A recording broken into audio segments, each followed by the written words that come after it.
Hasta acá lo que hemos visto es el origen del fenómeno sísmico que se produce por este rozamiento entre las placas y esa liberación de energía, la propagación dentro de lo que es la masa de la corteza terrestre, la medición que se está haciendo o la percepción del fenómeno a través de las diferentes escalas. Y ahora lo que vamos a hablar un poquito es de la interacción entre el fenómeno y el tipo de suelo que existe, entre el punto donde se produce la liberación de energía y la afectación sobre las construcciones. En estos gráficos podemos observar alguna serie de registros de desplazamientos del suelo. En este caso son mediciones que corresponden al sismo de México de 1985, diferentes sismógrafos situados en varias ciudades de todo el territorio, donde se puede observar, ¿cierto?, cómo un mismo fenómeno de liberación de energía que se produjo sobre la costa del Pacífico tiene diferentes repercusiones en cada uno de los puntos donde se detectaron o donde se registraron estas aceleraciones del terreno, aceleraciones del movimiento del terreno. Esta particular, ¿no es cierto?, que es la que tiene los mayores desplazamientos relativos en ese punto, corresponde a la Ciudad de México, que estaba a 360 kilómetros del epicentro del sismo de 1985. Fíjense cómo difiere de los otros registros, acá están marcados a dónde estaban ubicados estos sismógrafos, y cómo difiere, cómo se produce una amplificación. Esa amplificación tiene que ver, ¿no es cierto?, con el tipo de terreno donde está apoyado la Ciudad de México, donde están apoyadas las fundaciones de las estructuras de la Ciudad de México, que corresponde, como ustedes lo habrán visto ya en historia, a un lago que se secó y luego se sedimentó, o sea, se depositó una serie de capas de arcillas muy finas pero poco compactas, que lo que sucede es una amplificación del fenómeno vibratorio. Acá tenemos una infografía donde muestra que sobre, ¿no es cierto?, con diferentes mediciones, sobre la roca, sobre un terreno medianamente compacto y sobre un terreno suelto, un sedimento suelto, cómo son las amplificaciones del terreno. Ese fenómeno es el que se produjo en la Ciudad de México en 1985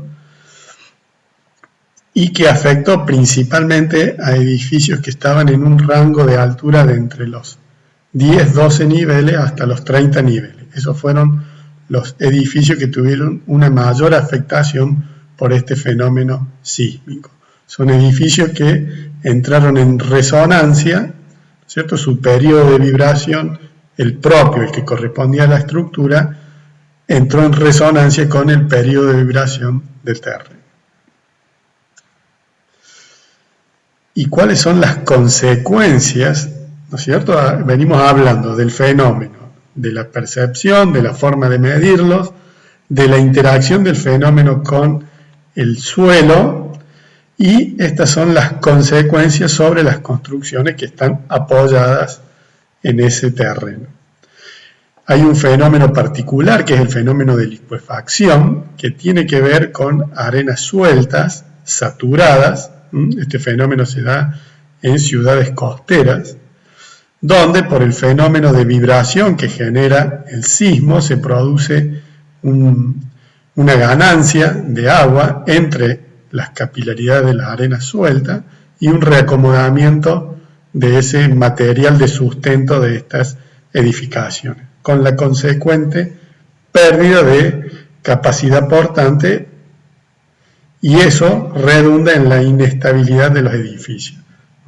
Acá podemos ver cómo son las consecuencias. Prácticamente la estructura se ha mantenido, ¿no es cierto?, en su configuración, pero ha perdido la estabilidad, ha perdido el sustento que le proporcionaba el terreno. Otras consecuencias sobre las estructuras, cuando las construcciones no tienen la capacidad de disipar la energía que el sismo le transmite a través de este fenómeno vibratorio, se produce el colapso de los edificios. Hay diferentes formas de colapso. Fíjense que acá ha habido una falla de todos los elementos verticales y las losas o los planos horizontales han quedado superpuestos uno arriba de otro, con la consecuencia que eso tiene, ¿no es cierto?, para los ocupantes de estas edificaciones. Algunas otras repercusiones, ¿no es cierto?, donde por la variabilidad en la geometría, en la configuración estructural, se ha producido un deterioro importante de los pisos inferiores y también siempre con la consecuencia de la inestabilidad de las estructuras. Algunas otras imágenes, esto pertenece a Turquía, esto también pertenece al Medio Oriente, donde, fíjense que se ha producido la inestabilidad de algunos de estos bloques, ha perdido la estabilidad vertical y también la consecuencia sobre las estructuras vecinas. Estas imágenes pertenecen, estas dos, al sismo de Chile del 2010, bastante cercano, la ciudad de Concepción. Este es un edificio que estaba pronto a inaugurarse, que tuvo una falla en la conexión entre el sistema de fundación y lo que sería la macroestructura, que provocó la inestabilidad del edificio, y cuando se produjo el volcamiento, acá había un montículo de tierra que hizo que se partiera el edificio en dos. Otra imagen que es reveladora, ¿no es cierto?, de lo que es el movimiento del terreno. Fíjense las vías que tenían una línea recta y cómo han quedado desplazados, justamente marcando el fenómeno de la falla de desplazamiento lateral entre las diferentes partes del terreno. Otras imágenes que reflejan la intensidad del movimiento vibratorio que en los últimos pisos repercute de manera más importante, generando prácticamente la demolición de los últimos niveles. Recurriendo nuevamente a los videos que tenemos en la web, vamos a ver algunas de las consecuencias del sismo que se produjo en Kobe, en Japón, en el año 1995.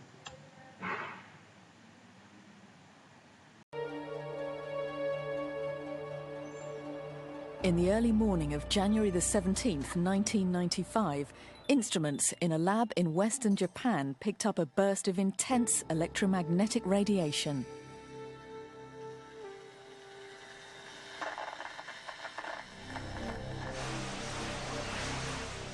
It was the signature of a massive earthquake which had just struck the city of Kobe from its epicenter 20 kilometers to the southwest.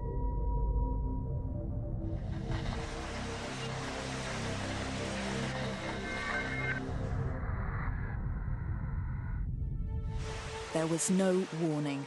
180,000 buildings were destroyed. An urban area 20 kilometers long and 4 kilometers wide was totally wrecked.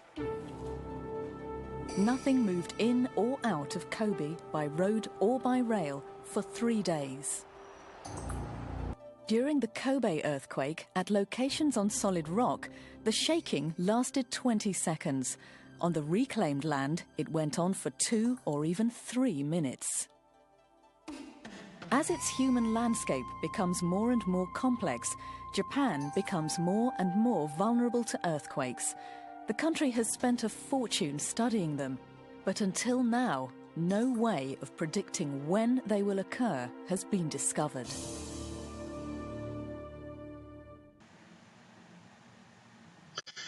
Algunas imágenes que hemos rescatado de ahí del video del sismo de Kobe.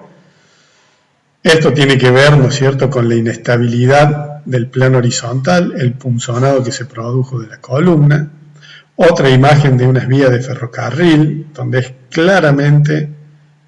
se puede ver claramente evidenciado el desplazamiento lateral del terreno, la falla del terreno, el movimiento de las vías. Y en esta imagen, que es bastante impactante, ¿cierto?, se puede ver la inestabilidad que se produjo de este viaducto elevado que estaba apoyado sobre estas ménsulas, que en esta dirección, ¿no es cierto?, en la dirección transversal, no soportó ese movimiento inercial que se produjo por la vibración, ¿no es cierto?, de la carretera, y generó la falla en la base de las columnas. Fíjense la cantidad de armadura que tienen estas columnas, y tal vez la falta de confinamiento horizontal. Junto con el terremoto, este es el sismo de Chile de 2010, que se produjo en la costa marítima. Una de las consecuencias de ese terremoto fue un tsunami, que generó olas de gran altura, ¿cierto?, que penetraron en el continente con las consecuencias que podemos ver en estas imágenes, ¿no es cierto?, arrastrando todo lo que estaba flotando en la costa del mar e introduciéndolos a la ciudad de Concepción. Por lo tanto, ¿cuál es el objetivo del comportamiento sísmico que esperamos para nuestros edificios? En este cuadro tenemos una síntesis donde tenemos, por un lado, los tipos de sismo que pueden ser frecuentes, ocasionales, raros o muy raros, y eso tiene que ver con la intensidad de los mismos. Y por otro lado,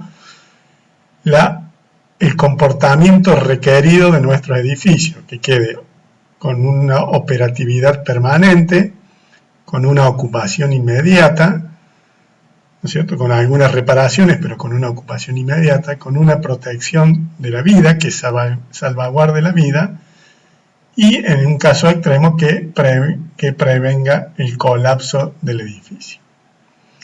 Y tenemos también diferentes tipos de edificios en función de su importancia dentro de la estructura política, ¿no es cierto?, y sanitaria del destino de nuestros edificios. Hay edificios que son de seguridad crítica, como hospitales, departamentos de bomberos, que debieran estar en perfecto estado u operativos luego de un sismo de estos muy raros o severos. Hay instalaciones esenciales o peligrosas, como centrales telefónicas, edificios con químicos o tóxicos, que debieran estar operativos también para estos sismos muy raros o medianamente fuertes, que deben preservar la estructura del edificio para que no agraven el problema luego de un sismo de estas magnitudes. Y hay instalaciones básicas o convencionales, como edificios de oficina o edificios residenciales de vivienda, a los cuales se les permite una cierta degradación con la intención de que no se vuelvan tan caros a la hora de proyectar la estructura, pero sí con el compromiso de evitar el colapso para esos sismos muy raros o extremadamente grandes, con el objetivo de preservar la vida. Estos sismos frecuentes, que son sismos moderados, tienen que garantizar un comportamiento de nuestras estructuras en un campo lineal elástico con la ausencia de daños estructurales. O sea que tienen que tener una operatividad inmediata. Muchos de los sismos que hemos sentido acá en Córdoba, que han sometido a nuestras estructuras a una vibración pequeña, ha garantizado la estructura que tienen esos edificios, que luego de esa vibración los edificios estén en perfectas condiciones para seguir operando. Esos serían los sismos moderados o frecuentes, que tienen una posibilidad de recurrencia de un 50% en 30 años de vida útil de nuestro edificio. Para los sismos ocasionales o raros, que tienen una posibilidad de recurrencia de un 50% en los 50 años de vida útil de nuestro edificio, o los raros de mayor magnitud, una posibilidad de frecuencia de 10% en 50 años, esos sismos fuertes, ocasionales o raros, el reglamento o la pretensión del comportamiento que nosotros seguimos es que puedan incursionar de manera moderada en un rango plástico, aceptando deformaciones, remanentes mínimas, que se manifiestan a través de fisuras o grietas menores, pero la estructura es perfectamente recuperable. Entonces, para los edificios de instalaciones básicas para los edificios de oficina o residencia, para esos sismos ocasionales, debieran, después de pequeñas reparaciones, permitir una ocupación inmediata. Y para los edificios de seguridad crítica, tienen que garantizar esa ocupación inmediata. O sea, no pueden admitir ninguna de estas incursiones en este rango plástico, o sea, no pueden presentar deformaciones permanentes, por las causas que dijimos anteriormente.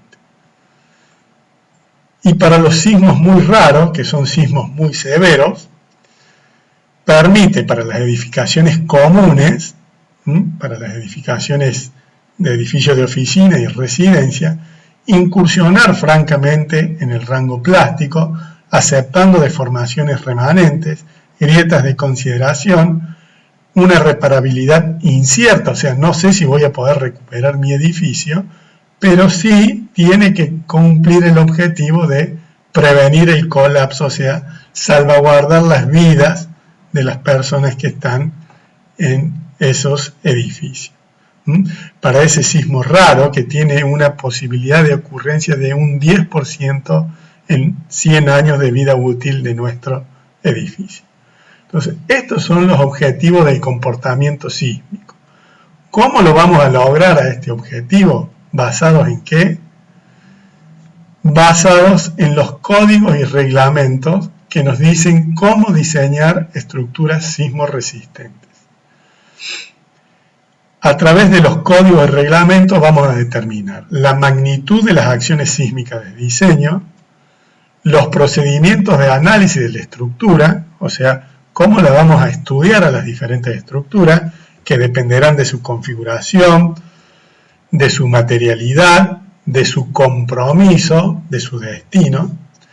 A través de esos procedimientos vamos a determinar requisitos de resistencia, rigidez y estabilidad, y con todos estos parámetros vamos a generar las disposiciones constructivas de nuestro edificio, que es en sí misma el objetivo final que nosotros debemos perseguir, ya que el edificio va a tener un comportamiento de acuerdo a cómo esté construido y no de acuerdo a cómo esté diseñado.